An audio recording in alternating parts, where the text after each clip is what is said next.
Bienvenidas y bienvenidos a su programa Ya lo dijo la Corte, en el cual analizamos los fallos emblemáticos, las sentencias más importantes del Tribunal Constitucional de México.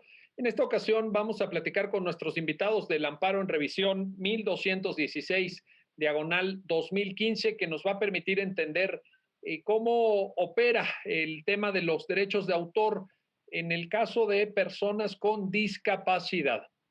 Para entender el alcance, el significado, las implicaciones, los argumentos en suma que están en esta importante sentencia de la Suprema Corte, le doy la bienvenida al programa a Antonio Contreras. Antonio, un gusto recibirte en tu programa, Ya lo dijo la Corte, bienvenido.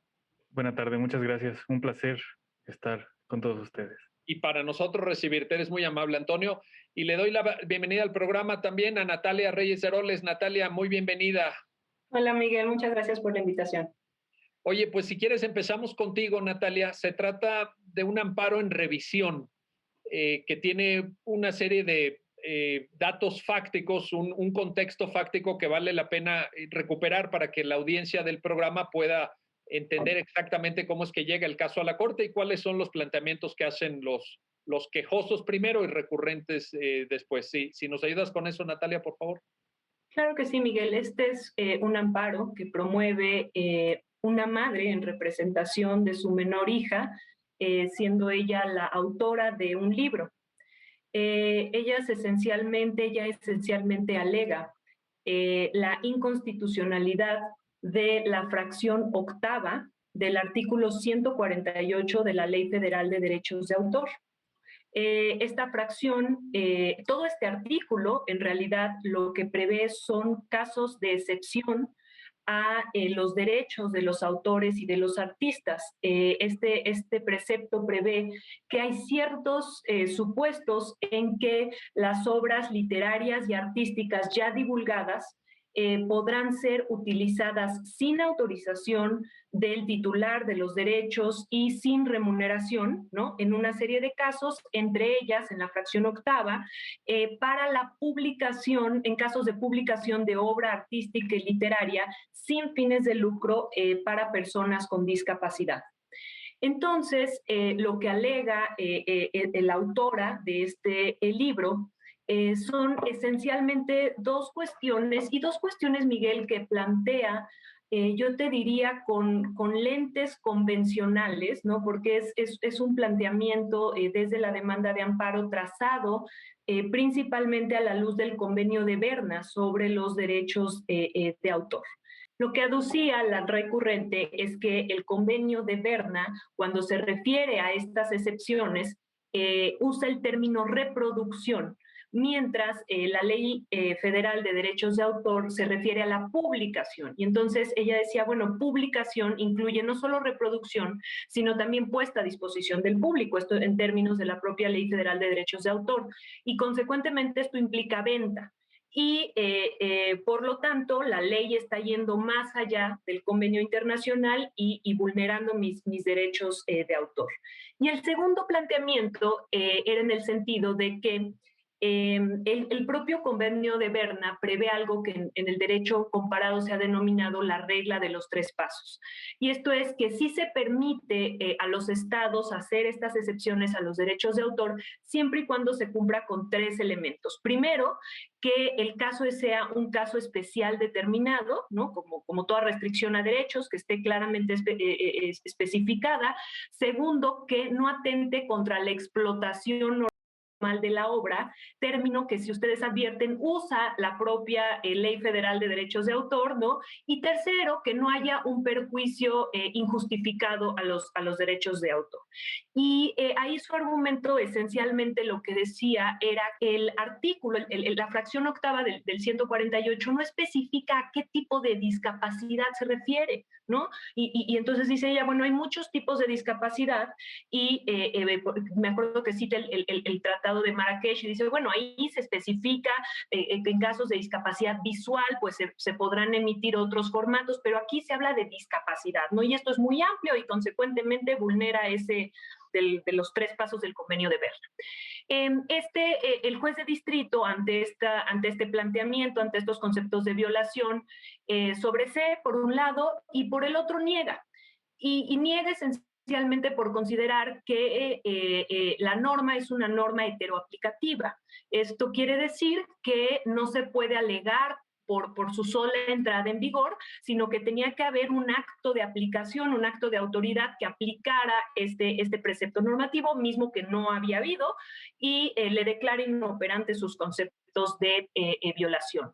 La quejosa se va a la revisión y el tribunal colegiado, digamos, alegando que no, que es una norma autoaplicativa, que no requiere de un acto de aplicación, y el colegiado le da la razón, considera que efectivamente es una norma autoaplicativa, y entonces manda a la Corte el asunto para que estudie exclusivamente la cuestión de constitucionalidad que se había plantado en los conceptos de violación. Correcto, muy bien, muchísimas gracias, Natalia.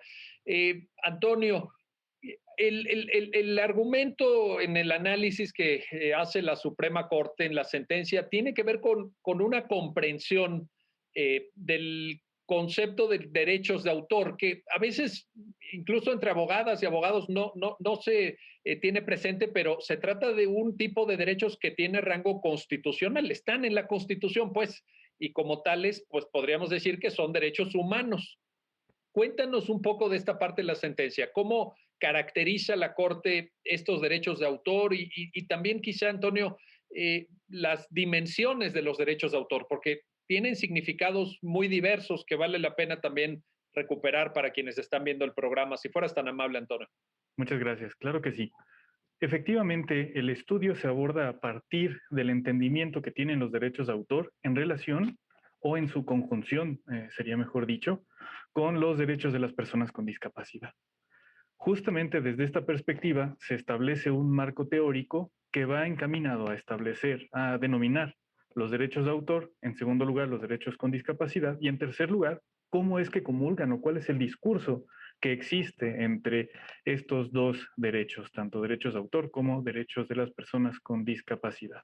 En relación con los derechos de autor, efectivamente el artículo 28 de la Constitución Política de los Estados Unidos Mexicanos contempla y prevé que efectivamente no son un monopolio los derechos de autor. Da cuenta esta ejecutoria que se tienen dos grandes gamas de los derechos de autor, los derechos patrimoniales y los derechos morales. De esta forma también nos da o dota de contenido a estos dos vertientes de los derechos de autor con base justamente en otros precedentes y establece que una cosa es efectivamente el tener que modificar o reproducir propiamente la obra literaria, bueno, en el caso la obra literaria en general de la materia de los derechos de autor, y en relación con los derechos patrimoniales se explica que efectivamente son los intereses que el autor puede obtener por la explotación de su obra. Oye, esta diferenciación, Antonio, me parece relevante en la medida en que, digamos, desde el punto de vista de la vertiente de derechos morales, no habría ningún problema. Vaya, el reconocimiento de la autoría, por ejemplo, etcétera, eso no está en discusión. ¿Es correcto esto? Es correcto. Esa parte no estaba en discusión. Quizás sí uno de los puntos que tiene que ver con la reproducción, que como bien dio cuenta la maestra Natalia, tiene que ver con parte de uno de los conceptos de violación que alegó la quejosa recurrente, que tenía que ver efectivamente con esta parte de la diferencia entre publicar y reproducir, que también en el estudio en concreto del caso en particular se abordó en la parte final de la ejecutoria. Quizá en esa parte sí tendría alguna incidencia. Correcto, muy bien. ¿Ibas a agregar algo, Natalia, sobre este aspecto de la diferencia entre moral y patrimonial? Exacto, si me permiten, creo que la sentencia también da cuenta de que cuando el convenio de Berna regula las excepciones a los derechos de autor, precisa que la mayoría de las veces estas se van a referir a la vertiente patrimonial, ¿no? Y creo que esto tiene mucho sentido, en tanto, a ver, si entienden como algo que se refiere más bien a la integración, a la integralidad, perdón, de la obra, ¿no? Pues sería difícil establecer una excepción a eso, ¿no? No digo que no se pueda, pero bueno, cambiarle el último capítulo a 100 años de soledad o moverle un cachito al cuadro, pintarlo, o sea, difícilmente vamos a a encontrar excepciones a esa vertiente, ¿no? Más bien, todas las excepciones, y el convenio lo refieres, son a la cuestión patrimonial, ¿no? Esto que mencionas, Natalia, y como también atinadamente lo apunta Antonio, es muy importante, no solamente porque la sentencia lo analiza, lo desarrolla, sino porque realmente centra el punto. Nos permite observar cuál es la materia que a la postre la Corte refiere. Ahora, aquí también quiero plantearles, en fin, Natalia o Antonio, quien quiera, pero me gustaría que ya una vez determinado que principalmente, no exclusivamente, pero sí principalmente se refiere a la cuestión patrimonial, a la vertiente patrimonial de los derechos de autor, ¿cómo la Corte argumenta en la sentencia en relación al derecho de propiedad? Hay ahí también un elemento que me parece que es importante que quienes están viendo el programa conozcan por la línea argumentativa que construye la Corte en la sentencia. Hay un vínculo en esta línea argumentativa entre derechos de autor y derecho de propiedad. No sé, tal vez Antonio, si nos quieres explicar esta parte, por favor. Sí, sí, incluso justamente cuando se aborda esta parte hay dos párrafos que hacen referencia expresa al 27 constitucional y nos dice la sentencia, a ver, es que el derecho de propiedad no es irrestricto. Por supuesto que tiene modalidades y por supuesto que se puede restringir. Y si bien no hace referencia a que el derecho de autor sea necesariamente el derecho de propiedad, pues sí debemos de entenderlo dentro de esa gama. Y con base en ello es que se justifican las restricciones a los derechos de autor. Justamente es parte de la introducción. Claro, esto sin perder de vista el discurso que existe entre los derechos de autor y, en el caso, los derechos de las personas con discapacidad, que es el otro punto que hay que tener en cuenta para abordar justamente esta metodología de 3 pasos de los que dio cuenta la maestra Natalia. Exacto, y ahora justamente nos dirigimos en esa dirección.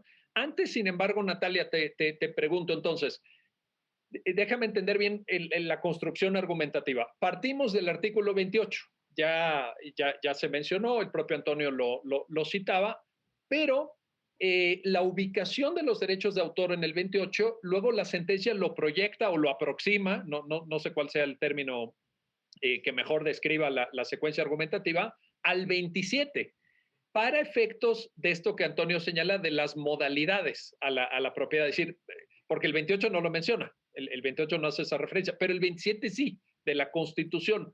¿Qué relevancia tiene o cómo se proyecta en esta secuencia argumentativa, Natalia? Yo siento que de cierta forma es un argumento de mayoría de razón. Esto es, al referirse al 27 constitucional y al establecer que digamos, se prevé la posibilidad que es acorde a nuestro marco constitucional, establecer restricciones a la propiedad privada, ¿no? Pues tal vez con mayoría de razón se puedan establecer restricciones a el aspecto, y aquí muy importante la distinción que hicimos antes, ¿no? Al aspecto meramente patrimonial de los derechos de autor. Y creo, Miguel, que esto se refuerza posteriormente con el objetivo que tiene la propia restricción, que son precisamente la salvaguarda de los derechos de las personas con discapacidad, ¿no? Entonces, creo que ahí la sentencia refuerza por dos frentes, ¿no? O justifica por dos frentes distintos esta posibilidad de establecer limitaciones o restricciones a los derechos de autor, ¿no? No obstante estén en el capítulo de derechos humanos. Claro, no, bueno, y ahí yo creo que la jurisprudencia de la Corte ha sido abundante en el sentido de decir... Ningún derecho. Casi ningún derecho, ¿no? Yo siempre agrego esta precaución, casi ningún derecho es irrestricto. Los derechos tienen límites, algunos de base propiamente constitucional, otros convencional, en fin. Esta parte es importante y efectivamente lo refuerza. La cita del 27, por eso me interesaba destacarlo. Ahora, Antonio, esta cuestión que Natalia nos planteaba y que ya ella misma sintetizó de la regla de los 3 pasos, que está en el convenio de Berna, como una, llamémosle así, la sentencia lo dice expresamente, excepción a los derechos de autor. Pero te quiero preguntar, Antonio, y te planteo esto. Esa regla de los 3 pasos en la sentencia se tiene que analizar a la luz del derecho mexicano, quiero decir, del derecho interno mexicano, porque también el convenio de Berna es derecho mexicano, pero eh, hay como una especie de filtro que la sentencia tiene que hacer para saber si es compatible o no con el resto del ordenamiento jurídico. ¿Es esto correcto, Antonio? Pues me parece que la sentencia propiamente no analiza un filtro, sino que lo entiende propiamente como un test que se debe de realizar en los casos concretos, al menos en el caso concreto que tenía que ver con este artículo de la Ley Federal del Derecho de Autor. Sin embargo, y retomando la metodología que aborda para llegar a este punto, a estos tres pasos del test, efectivamente la ejecutoria lo que hace es determinar si efectivamente esta norma era susceptible de analizarse mediante este test de los tres pasos, lo cual efectivamente llega a la conclusión de que sí, con unas precauciones y con justamente algunas advertencias previas para incorporarlo. ¿Qué cuestiones previas? Pues justamente fue todo este marco teórico que se desarrolló previamente al estudio o al análisis del caso en concreto para partir de este test de los tres pasos. Muy importante, si se me permite agregar este punto nada más, es que, porque no lo hemos referido, tiene que ver con el derecho de las personas con discapacidad, con las finalidades que buscan los ajustes razonables, porque lo entienden justamente en esta vertiente final, ¿no? Así lo distingue la ejecutoria y a partir de ahí es que se enfoca hacia este texto, hacia esta índole patrimonial en el test de tres pasos. Por tanto, digamos que de una u otra manera la sentencia le da una especie de visto bueno al test. O sea, la sentencia dice, pues ahí está el test, está en un tratado, en un convenio internacional firmado por México y por tanto resulta aplicable. Digamos, esa sería la conclusión en esta parte, ¿no? Correcto. Muy bien, perfecto. Bueno, déjenme hacer una pausa rápidamente, no se vayan, regresamos enseguida para continuar en la conversación con nuestros invitados alrededor de este amparo, el amparo en revisión 1216/2015 y toda la temática de los derechos de autor frente a los derechos de personas con discapacidad. Regresamos enseguida.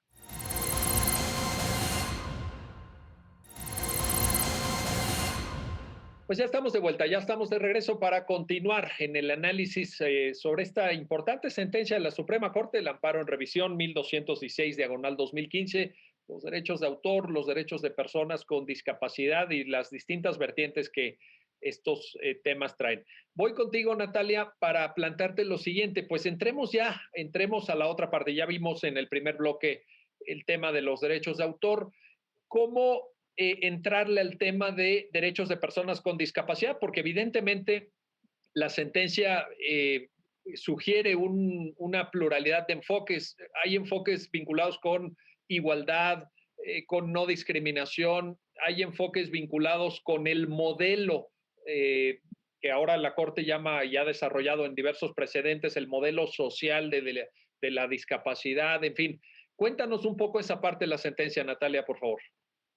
Exacto, Miguel. Como bien mencionas, la segunda gran parte del apartado teórico de la sentencia aborda los derechos de las personas con discapacidad. En un primer gran apartado, en realidad reitera los precedentes, los criterios de la primera sala sobre el modelo social de los derechos de las personas con discapacidad, que esencialmente parte de la idea fundamental de que las discapacidades son sociales y que partiendo del principio de igualdad y de no discriminación, lo que tiene que hacer el Estado es garantizar a las personas con discapacidad la eliminación de las barreras sociales que impiden el ejercicio de sus derechos en condiciones de igualdad, ¿no? Entonces, lo que ha dicho la sala es el Estado no solo está obligado a no discriminar, ¿no? Sino también tiene una obligación positiva de eliminar estas barreras, y aquí el término que utilizaba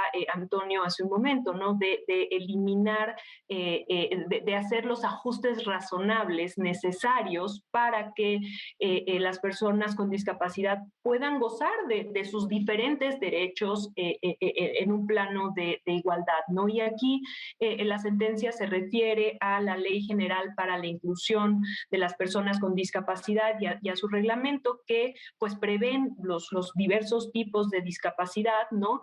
Y claro, las barreras que enfrentan las personas con discapacidad, las barreras sociales, dependerán del tipo de discapacidad que tengan, y el Estado tendrá que ir creando estos ajustes razonables atendiendo a las muy diversas necesidades de las personas con discapacidad, ¿no? Entonces, este es como un marco general del modelo social que la sentencia retoma de lo ya construido previamente por la sala en este sentido, y entonces sí aborda ya de forma específica el derecho a la cultura de las personas con discapacidad, ¿no? Y para abordar este tema, pues se refiere a la Convención de Personas con Discapacidad, también vinculante para el Estado mexicano, que desarrolla de manera, pues diré yo, más nutrida, ¿no?, que la ley general, el derecho de acceso a la cultura de las personas con discapacidad.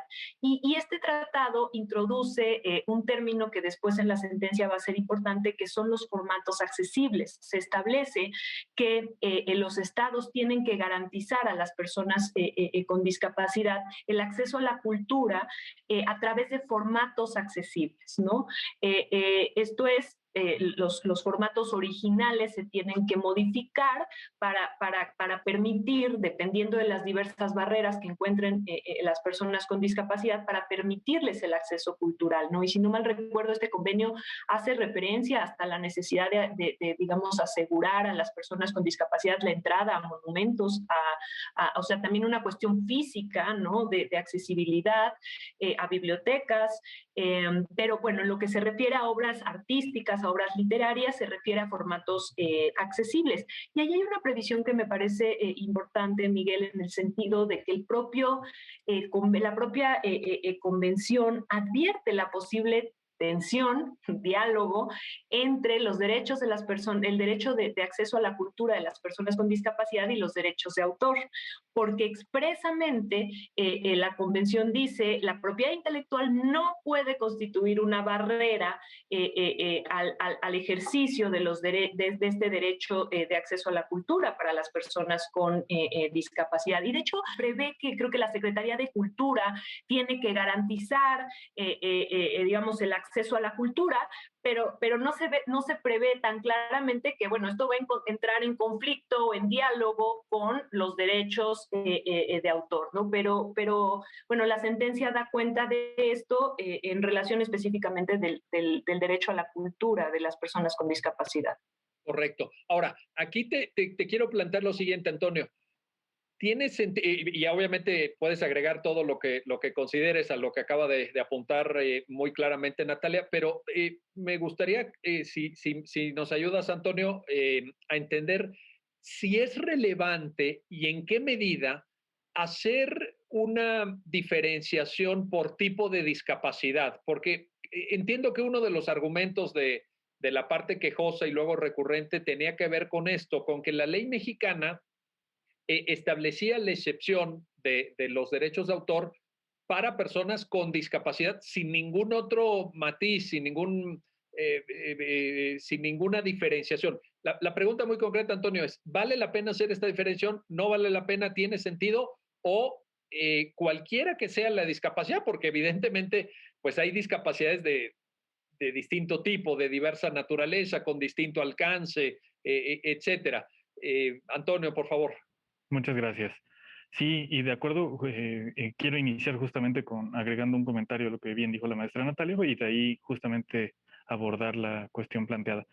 Efectivamente, dice que el modelo social, la ejecutoria, se parte de ahí, de los precedentes, pero hay un párrafo donde dice algo bien interesante y que justamente es de donde se apertura para llegar al punto del acceso al derecho a la cultura de las personas con discapacidad. Y dice, estamos transitando del modelo social a uno de derechos humanos. Y también tiene mucho que ver con lo que bien dijo doctor al principio, ¿no?, en que estábamos tratando de esta tensión de derechos humanos.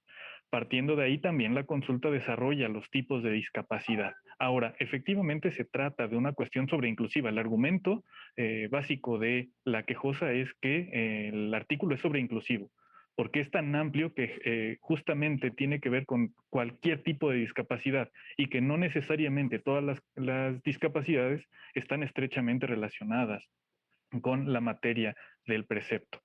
De esta forma, la consulta, si bien no lo dice de manera concreta, sí nos da a entender de manera perfecta que no es necesario hacer esta distinción de discapacidades al momento de aplicar el test. Por una razón, porque justamente no solamente, y adelantando un poquito, como bien lo dijo ya la maestra Natalia, con el formato, digo, no quiero adelantar la conclusión, pero sí reiterar este punto del formato. El formato no necesariamente tiene que ver para un solo tipo de discapacidad, que es la visual, que es la que venían alegando. Justamente lo que decían es, pues solo la discapacidad visual es la que puede acceder, digamos, sería el argumento contrario de lo que alegó la quejosa.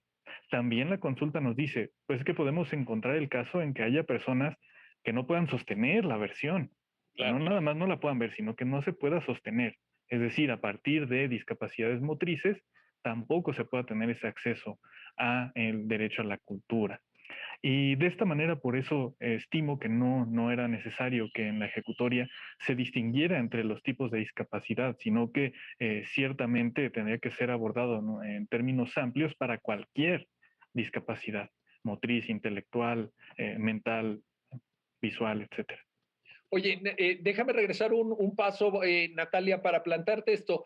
El modelo bueno, ahora Antonio ya y la propia sentencia nos abre una puerta adicional, pero digamos, el modelo social de la discapacidad implica, dejando atrás el modelo médico o el modelo clínico que imperó durante muchos años, implica que es más bien la sociedad la que tiene que dar pasos para lograr una inclusión y un, digamos, una igualdad y un contexto de no discriminación para las personas con discapacidad.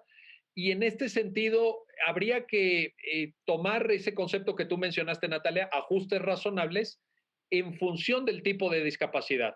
Quiero decir, respecto a derechos, por esto que decía Antonio, podrá haber personas con discapacidad visual, podrá haber personas con discapacidad motriz, con una discapacidad que les permite impedir sostener tal vez una obra literaria o pasar la página o abrir el libro, en fin.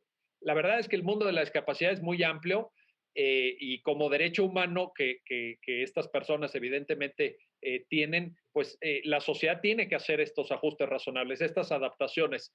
¿Cómo entender esa parte también de la sentencia respecto a la comprensión del modelo social? Es cierto que hay precedentes, pero vale la pena recuperarlo porque me parece una parte sustantiva del fallo de la Corte. Natalia, por favor.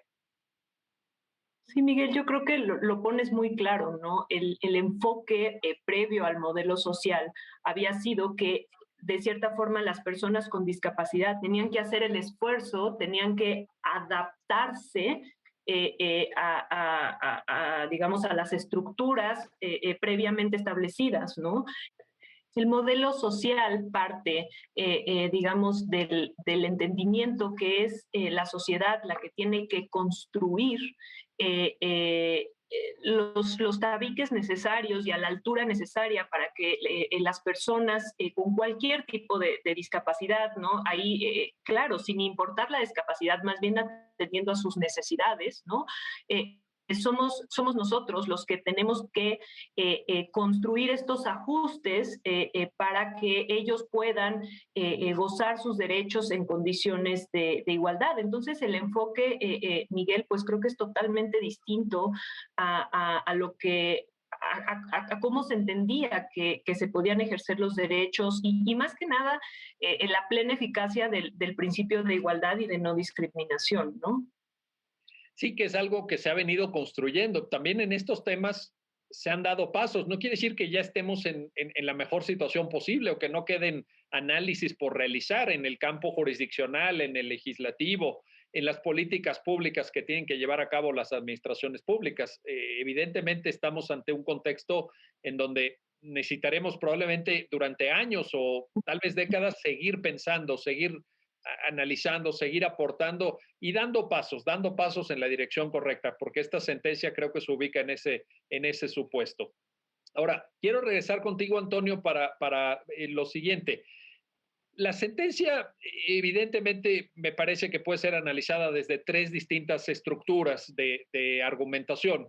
Eh, Derechos de autor, por un lado, derechos de personas con discapacidad, por otro, pero hay también, ya ustedes mismos lo han mencionado, me parece que la sentencia desarrolla de manera muy puntual el derecho de acceso a la cultura. Te quiero hacer este planteamiento, Antonio, por cuanto a que no se trata de uno de los derechos humanos que sean más conocidos, déjame ponerlo así, no es que se trate de algo como la libertad de expresión o como el debido proceso, donde tenemos ya tal vez un poquito más de camino recorrido. Ayúdanos a entender desde lo más básico, ¿qué es el derecho de acceso a la cultura? ¿Cómo se manifiesta? ¿Qué vertientes tiene, Antonio, por favor? Claro que sí. Pues el derecho de acceso a la cultura principalmente ya tiene hoy en día un rango constitucional. Si bien no lo recuerdo con toda claridad, pero me parece que en la fecha de la sentencia todavía no se incorporaba en este cuarto constitucional. No lo recuerdo con toda claridad, pero me parece que no. Sin embargo, hoy en día sí lo tenemos ya establecido en el cuarto. A partir justamente del derecho con discapacidad, de este diálogo que tiene que ver con los derechos de autor, justamente la ejecutoria no traza o no establece un capítulo propiamente de lo que es el derecho de acceso a la cultura, pero sí nos da matices y sí nos va dando notas y pautas de qué debemos entender, al menos en relación con las personas con discapacidad. Sí quiero hacer esta connotación porque sería difícil poder desgregarlo de una manera muy grande a partir de esta sentencia. Sin embargo, puntualizando que es en relación con los derechos a las personas con discapacidad, se refiere precisamente a esa posibilidad de que las personas con discapacidad puedan acceder a las obras de los autores que se refiere la Ley Federal de Derechos de Autor. Lo centra en esta cuestión. Entiendo que lo hace así porque era la materia de estudio, es decir, no lo desborda en otros temas, pero sí nos da esos tintes. ¿Qué tintes? Cuestiones artísticas, obras literarias, musicales, y aunque en el caso eran nada más literarias.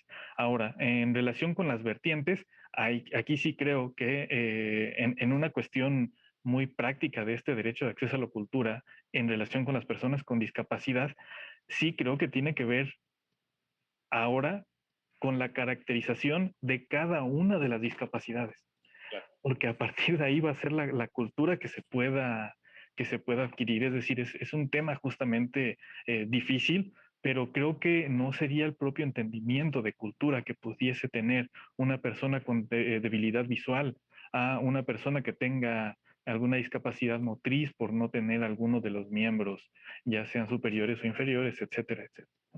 Creo que aquí sí el matiz o la distinción o la línea del derecho a la cultura va a depender mucho con la discapacidad de la que se trate.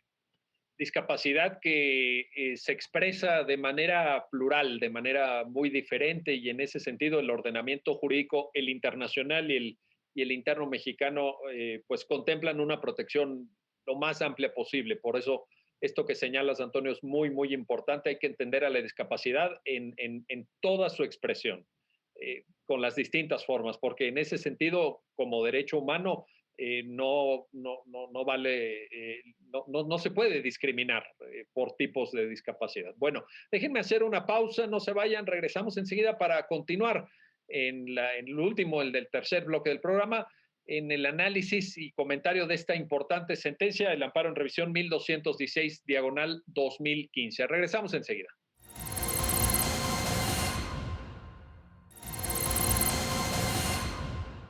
Pues ya estamos de vuelta, ya estamos de regreso para continuar en el análisis y comentario de esta importante sentencia que aborda los temas de los derechos de autor, de los derechos de personas con discapacidad, del derecho de acceso a la cultura. Y te quiero plantear, Natalia, quiero regresar contigo para plantearte este aspecto específico de la argumentación de la sentencia. La sentencia dice la excepción contemplada en el convenio de Berna, esto que la propia sentencia denomina la excepción de los 3 pasos, etcétera, es conforme al ordenamiento jurídico, pero necesita ser interpretada de alguna manera. Hay toda aproximación argumentativa en la sentencia utilizando justamente la llamada interpretación conforme. Cuéntanos, ¿por qué la sentencia se dirige hacia esa línea de argumentación y qué relevancia tiene? ¿Cómo debe ser entendida esta interpretación conforme, Natalia, por favor? Gracias, Miguel. Efectivamente, después del apartado teórico, cuando se analiza ya la constitucionalidad del artículo en concreto, la sentencia refiere que hará una interpretación conforme de esta fracción octava. La interpretación conforme, en términos generales, se utiliza cuando el operador jurídico detecta que hay cierto vicio de inconstitucionalidad que puede ser salvado. Vamos a decirlo así, ¿no? No tenemos que llegar a la expulsión del ordenamiento jurídico de la norma, sino que encontramos un paso previo, que es que si le damos otra interpretación a la norma, va a resultar conforme al orden constitucional y convencional, ¿no? Entonces, el operador jurídico siempre, bueno, ahí se discute, ¿no? El Pleno últimamente ha discutido si en casos de normas discriminatorias procede o no la interpretación conforme, pero bueno, por suerte este no era el caso, y entonces la sala dice, advierto algo, ¿no? Y ahorita vamos a esto, pero no voy a llegar a la expulsión de la norma, sino que voy a hacer una interpretación conforme. Y lo que sucede es que cuando aplica este test o esta regla de los 3 pasos, le da este giro, le da esta interpretación conforme para que la norma se pueda entender de acuerdo a lo establecido en el convenio de Berna, ¿no? Entonces, específicamente, cuando empieza a correr el primer paso, ¿no? Que es que el convenio de Berna nos exige que estas excepciones a los derechos de autor estén establecidas para casos especiales determinados, ¿no? Y era lo que precisamente el argumento de la quejosa recurrente. Oye, estás hablando de discapacidades, decía ella. Y ahí lo que la sala advierte no es tanto la diferencia entre los tipos de discapacidad, que como dijimos finalmente no es relevante, sino que la norma no es precisa. Al referirse, dice la publicación de las obras, pero ¿qué formato de la obra? ¿No? La sala advierte que esto pudiera entenderse como la publicación del formato original de la obra. ¿Qué quiere decir esto? Pues publico el libro diciendo que es para personas con alguna discapacidad motriz, pero pues en su formato original, ¿no? Entonces, es ahí donde la sala advierte que si entendemos esa fracción, pero en relación con la publicación de un formato accesible, ¿no? Esta es la interpretación que le da, entonces es conforme a este primer paso y bueno, el resto en realidad, ¿no? Porque esta interpretación conforme permea en el resto del test, ¿no? Siempre y cuando entendamos que esta publicación se refiere a un formato accesible, es acorde, 1, a la especificidad que exige el primer paso, 2, también va a resultar acorde a la explotación normal de la obra, ¿no? Y finalmente también va a resultar acorde a la prohibición de un perjuicio injustificado a los derechos de los autores, ¿no? El formato accesible, lo precisa la sala, tiene que la modificación que se haga al formato original para convertirlo en accesible, pues tiene que ser única y exclusivamente dirigida a permitir el acceso a la cultura de las personas con discapacidad, ¿no? No es una modificación arbitraria que se pudiese hacer a la obra, sino exclusivamente adaptándola, y ahí también, como decía Antonio, va a tener que ver a qué necesidades de las personas con discapacidad se está atendiendo, ¿no? Y tiene que ser exclusiva para atender estas necesidades. Entonces, ese es el giro que le da la sala, esta es la interpretación conforme que hace la sala de la fracción octava del 148. Entonces, podríamos decir, Antonio, a la luz de esto que Natalia nos está precisando, la norma es constitucional siempre y cuando se interprete de esta manera y excluyendo entonces la posibilidad de lo que la propia Natalia recuerda del formato original. O sea, no se trata de que de pronto un libro ya publicado, no sé, se citaba hace unos minutos 100 años de soledad de García Márquez. Y oye, pues este es un bestseller, ¿verdad? Este libro se vende muy bien, pues vamos a hacer unos 10,000 ejemplares acá en la imprenta, acá aquí en el taller gráfico de aquí de la esquina, y vamos a decir que son para personas que tienen alguna discapacidad.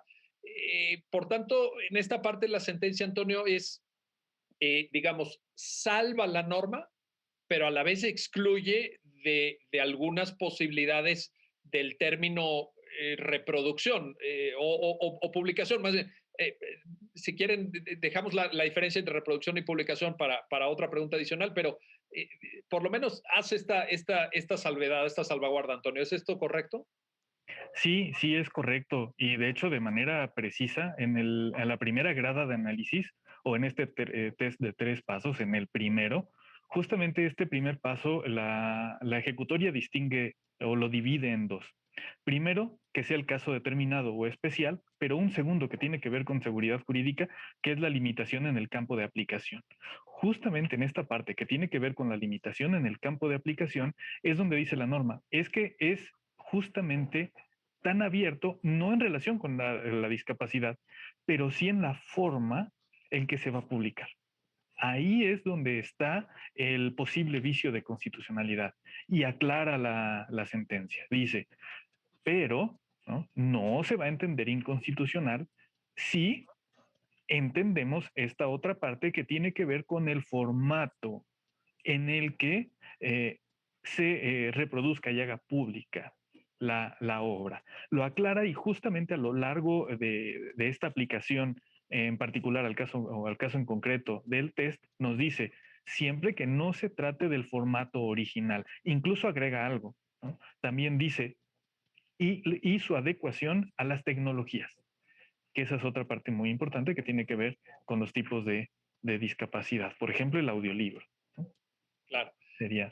En este sentido, Natalia, aunque obviamente los planteamientos y los conceptos de violación que la parte quejosa hace llegar al Poder Judicial de la Federación iban en el sentido de buscar una exclusión de que se puedan aplicar estas excepciones, pero yo veo también en esto, escuchando a Antonio, porque me parece que lo dijo de manera muy, muy clara y muy elocuente, yo veo también ahí un área de oportunidad, Natalia, para que quienes se dedican al mundo pues de la cultura en términos generales y también al mundo editorial, pues volteen a ver estos formatos.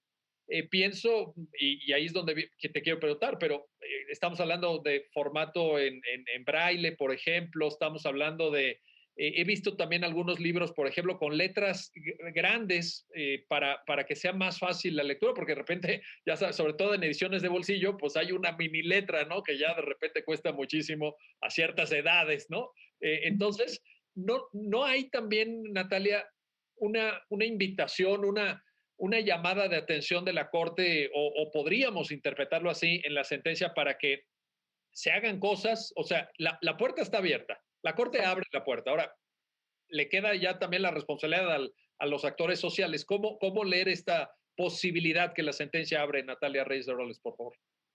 Exacto, Miguel, la verdad no lo había yo visto así, pero creo que pues el límite ahí es la imaginación de poder acercar la cultura y de modificar en la forma en que sea en los formatos originales con el objeto de acercar la cultura y de atender las necesidades de las personas con discapacidad. Y creo que ahí, como bien apuntaba Antonio, la tecnología es la mejor aliada, ¿no? Porque, digamos, ahora hemos estado viendo en la pandemia que de repente podemos ir a un museo sin estar ahí, ¿no? Y que la tecnología ha sido una aliada fundamental para el acceso a la cultura, ¿no? Entonces, pues sí puede ser pues sí, una llamada de atención y más que nada, pues una posibilidad ilimitada, ¿no? En formato y entendiendo el formato accesible como lo que sea, siempre y cuando esté enfocado a atender las necesidades de las personas con discapacidad, sí. Ahí está la puerta Sí. que la sentencia abre. Estamos cerca del final del programa, Antonio, pero no te quiero dejar de plantear lo siguiente. En el conjunto de aspectos que la sentencia aborda y que ustedes mismos han comentado con gran precisión y con mucha puntualidad, se abordan temas y enfoques que no necesariamente son de los más conocidos o de los más difundidos entre las abogadas y los abogados en México. Eh, Te quisiera pedir un comentario para quienes estudian derecho, quienes ya están en el ejercicio profesional, para que se volteen a ver estas áreas también, porque de pronto todos siempre decimos, es que está muy saturado el mundo jurídico y hay poco trabajo y somos demasiados abogados y fíjate cuántos litigan laboral o cuántos fiscalistas hay. Bueno, sí, pero también hay este tipo de temas, ¿no? ¿Vale la pena, Antonio? ¿Qué comentario podrías compartir con la audiencia del programa, por favor? Claro que sí, doctor. Pues básicamente tiene que ver con emotividad. Eso es lo que yo les tendría que decir. Si somos emotivos, si somos empáticos también en relación con estos derechos de las minorías, porque justamente el derecho de las personas con discapacidad se ha catalogado en este grupo de los derechos de las minorías, vamos a encontrar un campo muy rico y muy poco explorado en el derecho. A cuestiones tan simples como puede ser el acceso a un edificio o a cuestiones tan complejas como las que estamos platicando el día de hoy. Creo que en la empatía, entendiendo cómo debemos de observar, cómo debemos de entender la omnicomprensión del medio ambiente, la omnicomprensión de las personas con discapacidad, las cuestiones de género, en toda la expresión de la palabra, no nada más de dos géneros, sino todos los géneros que se pueden representar. Justamente así, ahí podemos encontrar un campo muy rico para el estudio del derecho, poco explorado y en el que se permite o hay esta oportunidad de poder agregar un pequeño grano de arena en cualquiera de los campos del derecho que podemos hablar.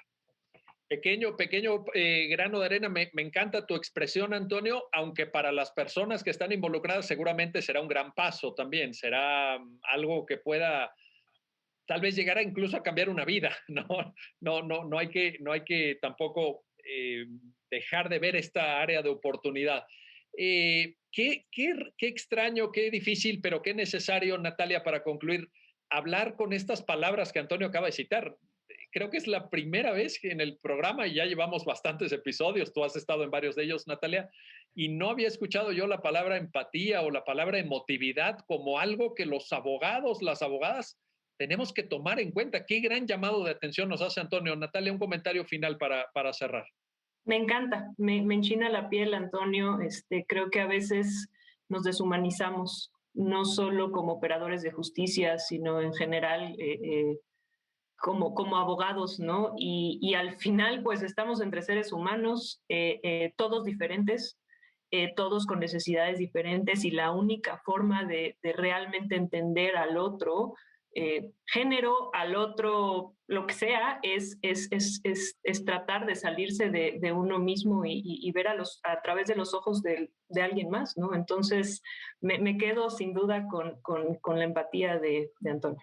Qué llamado. Una gran lección, sin duda. Gran lección, sí, coincido, Natalia. Y me recuerda esto, por cierto, habrán visto ustedes esta película fantástica de Matar a un ruiseñor, que viene de la novela de Harper Lee. Y hay una parte en la novela, la película lo refleja con esta gran actuación de Gregory Peck en el papel de Atticus Finch, en donde dice, tú no puedes entender verdaderamente a una persona si no te metes en su piel y caminas en sus zapatos. Y creo que ese es el llamado que Antonio y Natalia nos están haciendo. Gracias a los dos por pues esta apertura y este llamado de atención. Lo tomo así, es un llamado de atención a los profesionales del derecho para que también abordando este tipo de temas asuman una actitud diferente. No quiero calificarlo de otra manera, simplemente lo diré de manera diferente. Gracias, Antonio Contreras, Natalia Reyes Heroles, gracias a ambos.